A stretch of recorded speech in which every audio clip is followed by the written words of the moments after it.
Hi friends, मैं Vinod sir और आपका स्वागत विनोद जीएस गुरु चैनल में। प्यारे, एक चीज आप जानते होंगे, इसके पहले भारतीय संविधान में मूल अधिकार की थोड़ा बहुत चर्चा चली थी, लेकिन कुछ हालात खराब होने की वजह से या तबीयत, अब समझिए तबीयत खराब होने की वजह से मैं क्लास नहीं ले पाया। तो प्यारे, आप देखेंगे आज की क्लास, जैसे मूल अधिकार में जब मूल अधिकार की कल्पना की जा रही थी भारतीय संविधान में, तो आपको यह भी पता है कि सबसे पहले तो मूल अधिकार बनाते समय या मूल अधिकार का वर्णन करते समय संविधान वेत्ताओं को यह लगा कि कहीं राज्य हमारे ना हड़प करना शुरू करे, मूल अधिकार का ही हनन करना शुरू करे। तो बड़ी विविधता समझ में आई कि तब उसमें ये बताया गया, अनुच्छेद 12 में ये बता दिया गया कि आखिर राज्य की परिभाषा में क्या क्या आएगा। तो पिछले वीडियो में आपको मैं बताया हूं, पिछली वीडियो जरूर देख लीजिएगा, ठीक है। तो याद रखना प्यारे, आज जो आपका चलेगा वह अनुच्छेद 14 चलेगा। तो 14 का थोड़ा सा विस्तृत वर्णन करना चाह रहे हैं आपसे। तो प्यारे ध्यान दीजिएगा, इसमें दो बातें कही गई। दो बातें क्या क्या कही गई? कहा गया कि विधि के समक्ष यानी कि सामने, विधि के समक्ष समता का अधिकार। ये बात कह दी गई कि विधि के यानी विधि के सामने जो है समक्ष यानी समता यानी अर्थात सामने, आप ये समझिए विधि के सामने सभी लोग, सब यानी सभी व्यक्तियों को समान अधिकार प्राप्त है। क्लियर हो गया? अब प्यारे ध्यान दीजिएगा, ये विधि के समक्ष समता का अधिकार जो है ये ब्रिटिश मूल का है। कहां का है? ब्रिटिश मूल का। और याद रखना प्यारे, ब्रिटिश मूल में एक थे एबी डाइसी। कौन थे? A V Dicey. और एबी डाइसी जो है, इन्होंने विधि का शासन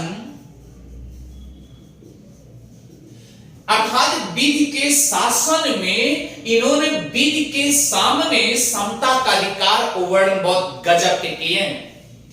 तो प्यारे याद रखिएगा, आज यही विधि का शासन मूल ढांचा माना जाता है। मूल ढांचा माना जाता है भैया। अब सोचिए, यही विधि का शासन जो है मूल ढांचा माने जाने लगा। अब मूल ढांचा अगर माना जाने चलेगा तो इसका मतलब क्या है प्यारे? समता से संबंधित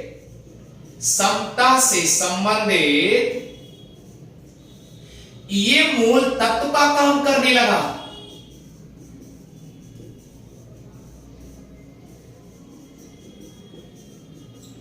मूल तत्व का काम करने लगा। अब सोचिए प्यारे, ये जो विधि का शासन है इसे मूल ढांचा कब माना गया? तो याद रखिएगा, 1789 में मिनर्वा मिल्स केस में इसे मूल ढांचा के रूप से माना जाने लगा भैया। अब सवाल ये नहीं है, इसका मतलब क्या होगा? विधि के समक्ष समता का अधिकार, यानी कि जो भी कानून होगा, जो भी हमको अधिकार मिले, यानी कि कोई ऐसा व्यक्ति नहीं होगा, चाहे वह नागरिक हो चाहे वह गैर नागरिक हो, अगर वह भारत में रह रहा है तो प्यारे उसको भी वही समानता का अधिकार है विधि के समक्ष। इतनी बात तो समझ में आ गई होगी। अच्छा, अब दूसरा है कि विधियों का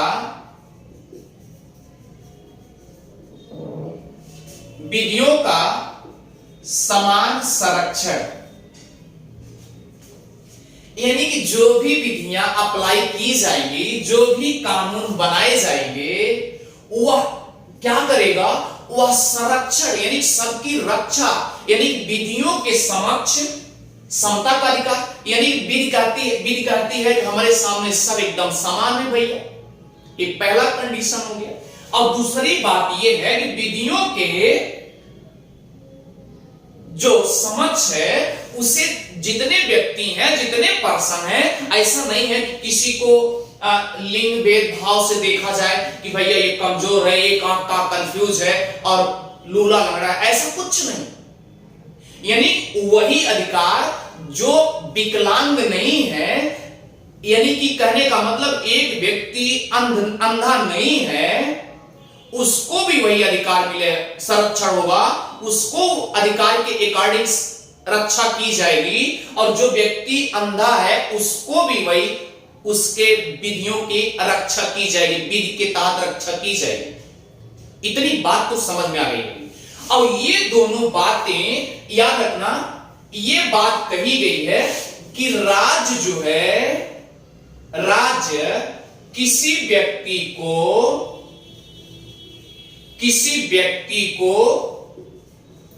वंचित नहीं कर सकता है।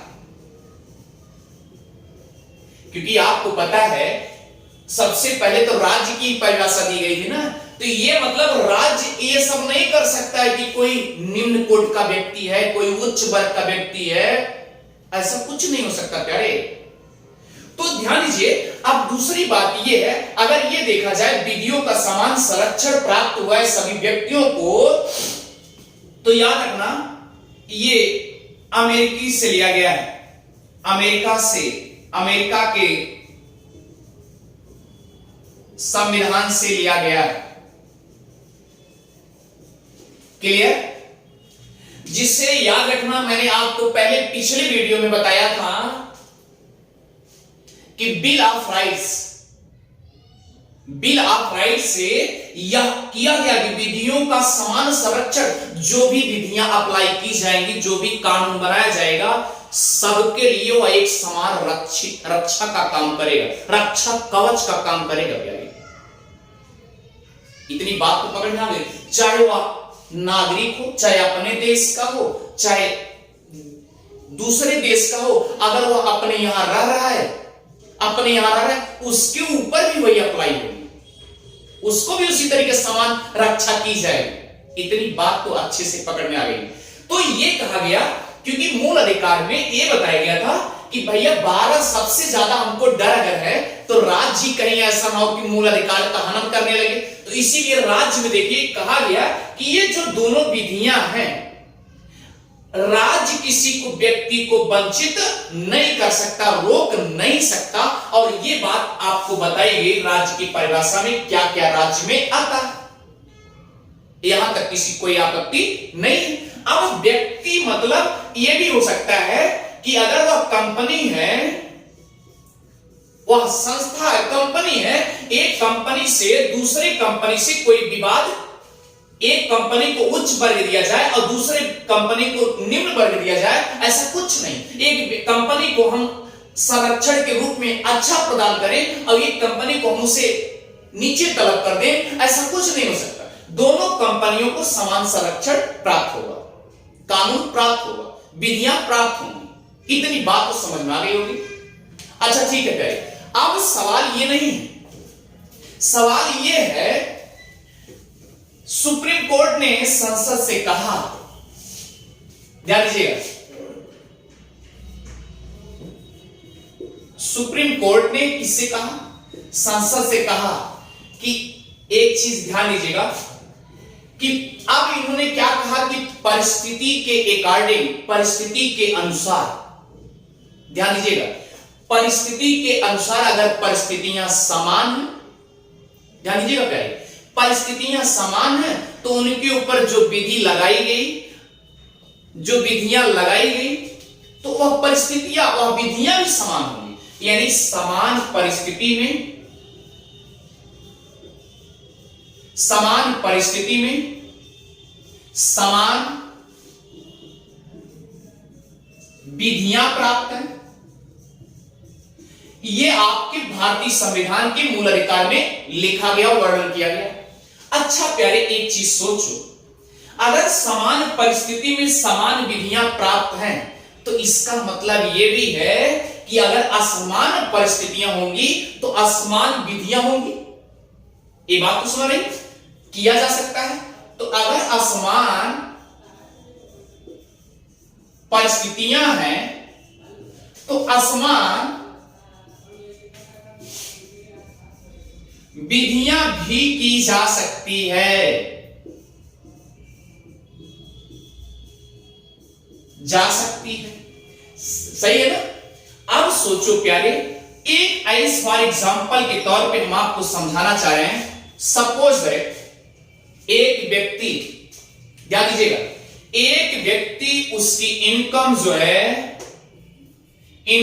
है मान लीजिए 3 लाख या 30,000 है, और एक व्यक्ति या निम्न वर्ग का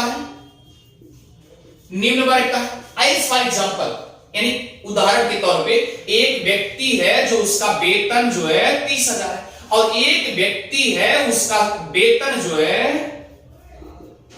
1 लाख। अब आप सोचो प्यारे, मान लीजिए ये 3 लाख कर देते हैं, 3 लाख कर दिए, और इसको प्यारे 10 लाख कर दिए। अब सोचिए, अब इसकी क्षमता इनकम टैक्स भरने की क्या है, लो है, और इसकी क्या है, इसकी हाई है। ये इनकम टैक्स के जो भरेगा अधिक भरेगा और ये कम भरेगा। तो ये अब इसकी तो ये जो निम्न वर्ग का व्यक्ति है ये उच्च इनकम टैक्स तो भर नहीं सकता, इसी के अकॉर्डिंग भरेगा, एक निश्चित मापक के अकॉर्डिंग भरेगा ना। निश्चित मापक, मान लीजिए आपने 3 लाख माना है तो इसी के अकॉर्डिंग वह टैक्स भरेगा। अच्छा, अब ये निश्चित मापक के अकॉर्डिंग क्या भरेगा, 10 लाख के अकॉर्डिंग भरेगा, इनकम टैक्स भरेगा।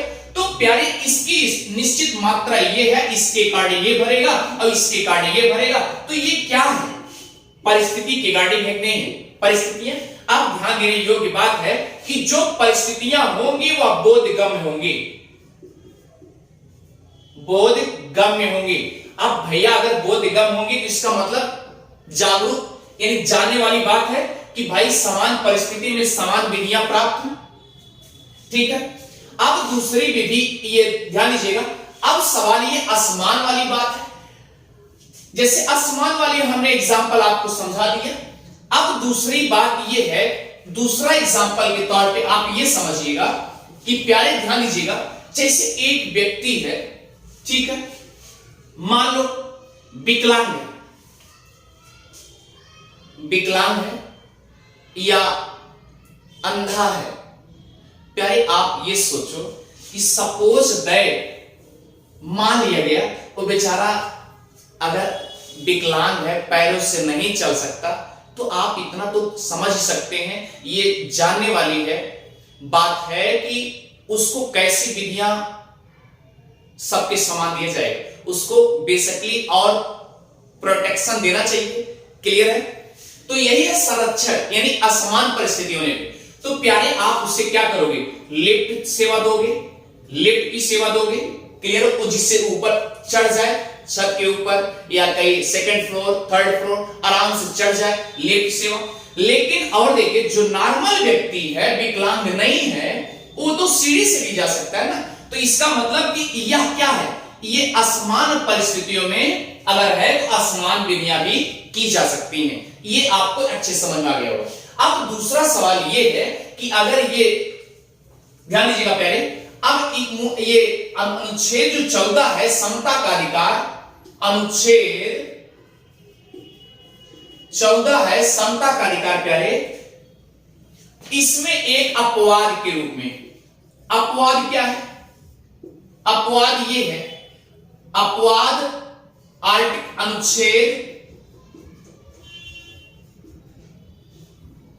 अनुच्छेद 14 के तथ्य में। क्लियर। तथ्य में क्या अपवाद है, अपवाद ये भैया एक अनुच्छेद है, अनुच्छेद 361, इसमें ध्यान दीजिएगा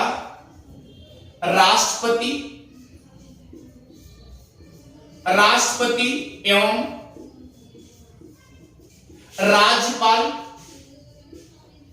के संरक्षण से बात की गई है, के संरक्षण की बात की गई है। सवाल ये नहीं है, सवाल ये है भारत के प्रथम नागरिक। तो प्यारी एक चीज सोचो, अगर राष्ट्रपति या राज्यपाल हैं, वो भी तो एक ह्यूमन के बराबर है ना, एक नॉर्मल व्यक्ति के बराबर है। यानी भारतीय अनुच्छेद 14 तो ये कह दिया कि सभी व्यक्ति समान हैं। जितनी विधियां अप्लाई की गई, जितनी विधियां बनाई गई हैं, सबके लिए वो एकदम एक समान है और उसको रक्षा भी उसी तरीके से एक समान की जाएगी। लेकिन प्यारे एक अपवाद के रूप में ध्यान दीजिएगा कि ये बताया गया है, जैसे मान लीजिए एक आदमी है, दो सिमिलर आदमी है, दो सिमिलर है, एक व्यक्ति को 7 साल का कारावास कर दिया गया, क्लियर, और दूसरे को 10 साल कर दिया गया। तो ये क्या है, एक क्या है, ध्यान दीजिएगा, एक कहने का मतलब यह एक कंडीशनल है। कंडीशनल ये है कि एक ही, कहने का मतलब ये है जो अधिकार आपको प्राप्त है कि अगर समान विधि प्राप्त है, समान विधि है, तो वो गलत होगा। यानी कि जो विधियों समता के अधिकार, जो समता का अधिकार है, वो कहता है कि जब मूल अधिकार सबको समान दिया गया है, तो अगर एक व्यक्ति को 7 साल की सजा है, तो दूसरे व्यक्ति को भी 7 साल की सजा होनी चाहिए, समान। तो प्यारे ध्यान दीजिए, एक अपवाद के रूप में बातें छोड़ दीजिए, ये अपवाद के रूप में है कि 361 में राष्ट्रपति और राज्यपाल के संरक्षण की बात की गई। जैसे अगर उनका कार्यकाल चल रहा है, राष्ट्रपति या राज्यपाल का कार्यकाल चल रहा है, तो पहली चीज तो आप ध्यान दीजिएगा, पहली चीज तो उन्हें कोर्ट के सामने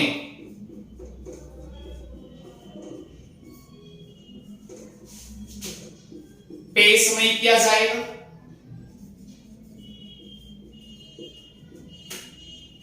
क्लियर।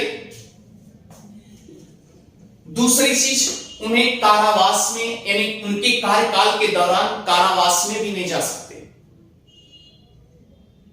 और उनके लिए गए निर्णय को कोर्ट में पेश भी नहीं किया जा सकता। तो ये अपवाद के रूप में सारी बातें आप समझिए, राष्ट्रपति और राज्यपाल को संरक्षण ये दिया गया है। तो अब ये अपवाद के रूप में है कि नहीं, क्योंकि अनुच्छेद 14 कहता है सभी व्यक्ति क्या है, सब एक समान। अब ये इनको तो अलग से प्रोटेक्शन दे दिया है कि भैया इनका अगर कार्यकाल चलेगा तो इनको ना तो जेल के कस्टडी में लाया जाएगा और ना क्या नाम है, कोर्ट के सामने पेश किया जाएगा। लेकिन हां, अगर दीवानी का मैटर है, दीवानी का केस है, दीवानी का केस है, दीवानी का केस होने जा रहा है, तो याद रखना 2 महीना पहले नोटिस भेजना होगा, नोटिस भेजना होगा, याद रखना। तो प्यारे एक चीज ध्यान दीजिएगा, अगर एक आम नागरिक होता तो ये क्या 2 महीना पहले नोटिस भेज जाती? नोटिस नहीं भेज जाती। अच्छा, तो अगर मान लो अगर कार्यकाल चल रहा है, लेकिन केवल ये संरक्षण किसके लिए प्राप्त है? राष्ट्रपति और राज्यपाल के लिए प्राप्त है, वो भी अनुच्छेद 361 के तहत। तो प्यारे ध्यान देना कि ये मूल अधिकार की जो अनुच्छेद 14 है, ये केवल विधि के समक्ष समता का अधिकार और जो भी विधियां लागू होंगी समान संरक्षण दिया जाएगा। यानी सभी व्यक्ति समान संरक्षण के हकदार हैं, और सभी व्यक्ति समान संरक्षण के अगर हकदार हैं तो उनके ऊपर विधियां समान। लेकिन ये बाद में ये बताया गया कि सुप्रीम कोर्ट ने कहा कि क्या कहा? सुप्रीम कोर्ट ने कहा संसद पे कि ये परिस्थिति जन हो सकती है, अगर समान परिस्थितियां हैं तो समान अधिकार, समान विधियां, समान कानून लागू होंगे। अगर असमान परिस्थिति है, असमान कंडीशनल है, अगर ऐसी कोई बात होती है तो उसके लिए असमान होगी। तो ये सारे जो अधिकार हैं फंडामेंटल राइट्स अनुच्छेद 14 से आपको अच्छे समझ में आ गया होगा। कहने का मतलब ये है कि एकदम फैक्ट टू फैक्ट प्यारे अच्छे समझाया गया। और नेक्स्ट वीडियो में आपको अनुच्छेद 15 जात लिंग भेदभाव यानी मूल वंशज से बात की जाएगी प्यारे। और अगर आपको ये समझ में आया तो आप इसे सब्सक्राइब करना ना भूलें, अर्थात विनोद जीएस गुरु चैनल को सब्सक्राइब करना ना भूलें और शेयर करना भी। थैंक यू प्यारे।